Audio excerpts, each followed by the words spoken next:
Hello दोस्तों, सबसे पहले उत्तर प्रदेश मुख्य सेविका भर्ती में उन सभी अभ्यर्थियों के लिए यहाँ पर खुशखबरी है जिन अभ्यर्थियों के अंक 40 से 50 के बीच में हैं या 55 तक का स्कोर अभ्यर्थी कर पा रहे थे। क्योंकि यहाँ पर अगर जो भी आपने अभी तक यूट्यूब पर कट ऑफ को लेकर आपने सर्च किया है और जितने भी वीडियोस आपने कट ऑफ को लेकर देखे हैं, तो अगर मान लीजिए उदाहरण के लिए बहुत इम्पॉर्टेंट बात मैं आपको बताने जा रहा हूं, बस ध्यान से आप सुन लेना। आपका यहां पर 100% सिलेक्शन हो सकता है, बस अगर आप जो है कुछ चीज़ों को ध्यान में यहां पर रखेंगे। जो भी एक्सपेक्टेड कट ऑफ, मान लीजिए अगर जनरल या ओबीसी की, मान लीजिए जनरल में आपका कितने नंबर है 49, और आपने देखा होगा cut off expected cut off कितना अंदाज़ा लगाया जा रहा है 51। ठीक है, मान लीजिए ओबीसी में आपके नंबर हैं 45 और ओबीसी में कट ऑफ को लेकर बताया जा रहा है कि 47 तक कट ऑफ जाएगी। तो यहाँ पर अगर आपके कट ऑफ अंक से जो भी एक्सपेक्टेड कट ऑफ बताई जा रही है उससे अगर आपके यहाँ पर कम अंक बन रहे हैं तो भी यहाँ पर आपका सिलेक्शन हो सकता है। क्योंकि आंसर की पर जो ऑब्जेक्शन हुए हैं, ऑब्जेक्शन करने की लास्ट डेट अब 12 अक्टूबर थी। ठीक है, उसके बाद आपका जो रिवाइज्ड आंसर की अब जारी होने वाला है, उस रिवाइज्ड आंसर की में पहले ही आपको बता दिया गया कि 4 से 5 अंक की चेंजिंग आपको देखने को मिल जाएगी। तो आप सोच रहे होंगे क्या ज़रूरी है कि अंक आपके बढ़े, क्या आपके अंक कम नहीं हो सकते हैं? तो देखिए आपका अंक किस प्रकार से बढ़ेगा।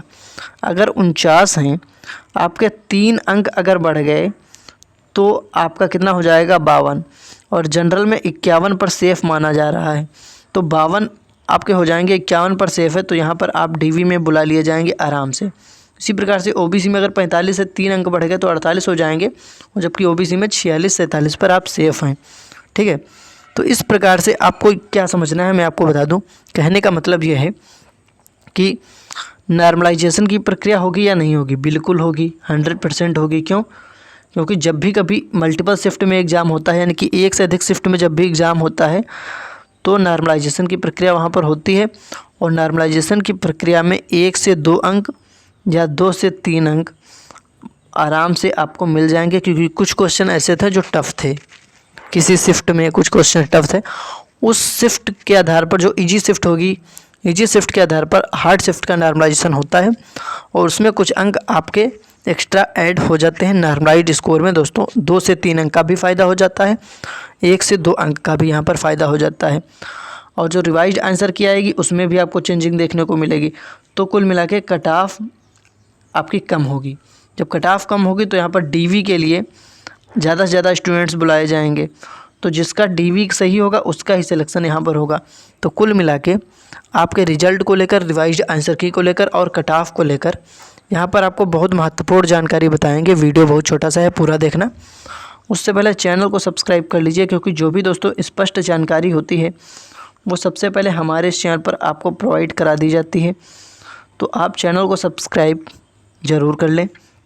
साथ ही चैनल को सब्सक्राइब करके बेल आइकन जो आपको दिख रहा है उसको भी ऑल पर क्लिक कर लें, जिससे कि जैसे ही कोई इम्पॉर्टेंट जानकारी आएगी, इम्पॉर्टेंट वीडियो आएगा, तो हमारे चैनल की नोटिफिकेशन आप तक सबसे पहले पहुंचेगी। तो चैनल को सब्सक्राइब करके बेल आइकन प्रेस कर लें। ठीक है, अब देखिए यहाँ पर जो इम्पॉर्टेंट जानकारी होती है वो टेलीग्राम चैनल पर भेज दी जाती है।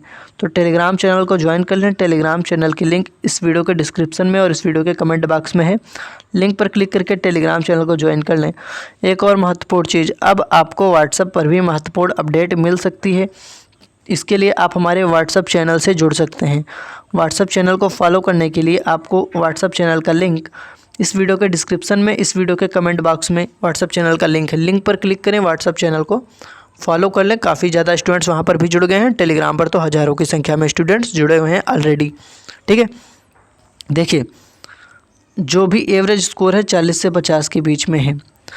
तो यहाँ पर अभी आपको ऐसा देखिए, कुछ ही स्टूडेंट हैं जिनको पता होगा, जो अन्य किसी भर्ती में एग्ज़ाम दे चुके हैं उनको पता होगा कि संशोधित आंसर की जब भी जारी होती है उसमें कुछ अंक एक्स्ट्रा अभ्यर्थियों के बढ़ जाते हैं। लेकिन जो फ्रेशर हैं, जो पहली बार एग्ज़ाम दे रहे होंगे, या जिनका कंपटीशन एग्ज़ाम में फ़र्स्ट अटैम्प्ट हो, कोई भी कंपटीशन एग्ज़ाम हो, तो उनको ज़्यादा चीज़ें नहीं पता होती हैं। लेकिन जो अन्य किसी एग्ज़ाम जो और भी कोई एग्ज़ाम दे चुके हैं उसकी कट ऑफ देखी होगी, और जब आंसर की आती है तो अगर उस पर ऑब्जेक्शन होता है तो आंसर की पर ऑब्जेक्शन के बाद जो आपका संशोधित आंसर की रिवाइज आंसर की आती है तो उसमें कितनी चेंजिंग देखने को मिल जाती है, कट ऑफ कितनी कम हो जाती है, अभ्यर्थियों का स्कोर भी जहाँ तक बढ़ जाता है। अगर ऑब्जेक्शन आपका सही माना गया तो उस पर आपको कुछ अंक भी मिलते हैं, जो भी जितने भी क्वेश्चन पर ऑब्जेक्शन होते हैं उन क्वेश्चन के हिसाब से आपके कुछ मार्क्स बढ़ जाते हैं।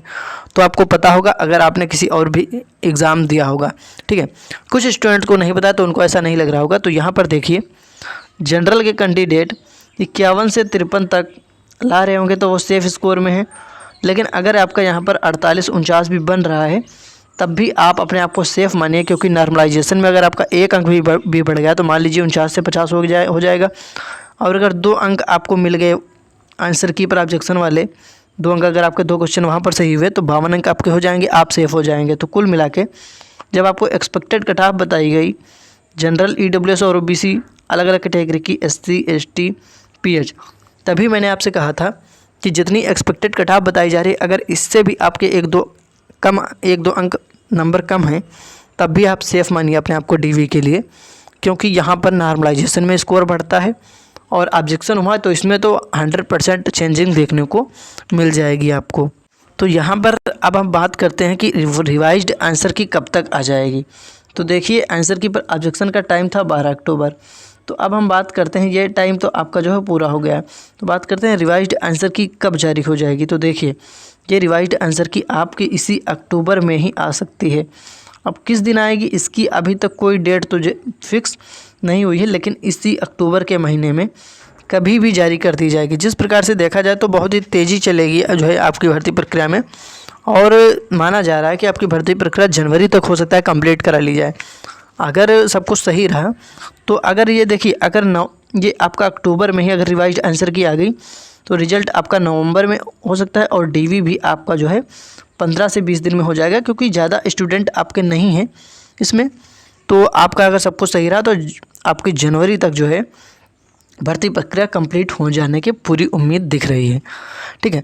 तो अब आपको क्या करना है, अगर आपके ठीक ठाक नंबर बन रहे हैं तो दोस्तों आप DV के लिए बिल्कुल रेडी रहिए, क्योंकि अगर आप एक बार DV में बाहर हो गए तो ये सिर्फ आपकी गलती होगी, क्योंकि डॉक्यूमेंट वेरिफिकेशन में कोई भी डॉक्यूमेंट्स में प्रॉब्लम नहीं होनी चाहिए। सब कुछ डॉक्यूमेंट्स आप एक बार देख लें कहीं पर कोई मिस्टेक तो नहीं है।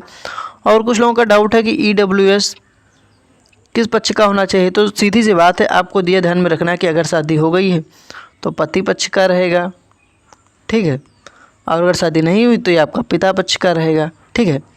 और कुछ लोग पूछ रहे हैं कि वो आपका कास्ट सर्टिफिकेट पुराना है तो क्या नया बनवा लें, तो देखिए वो भी चल जाएगा, आप अगर चाहें तो नया भी बनवा लीजिए तो आपके लिए और बेटर रहेगा, ठीक है। तो इस प्रकार के जो भी आपके डाउट है वो क्लियर हो जाएंगे। आप हमारे चैनल को सब्सक्राइब कर लीजिए, टाइम आने पर सारी चीज़ें आपको समय समय पर मिलती जाएंगी।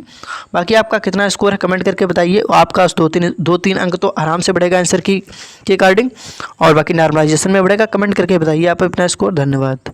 बाकी आप चैनल को सब्सक्राइब कर लें, जो भी अपडेट होगी आपको अगले वीडियो के माध्यम से मिल जाएगी। आपके कितने अंक बन रहे थे कमेंट करके बताइए, और आपने ऑब्जेक्शन किया था या नहीं कमेंट करके बताइए। किस शिफ्ट में एग्जाम था ये भी आप हमें कमेंट करके जरूर बताइए। धन्यवाद।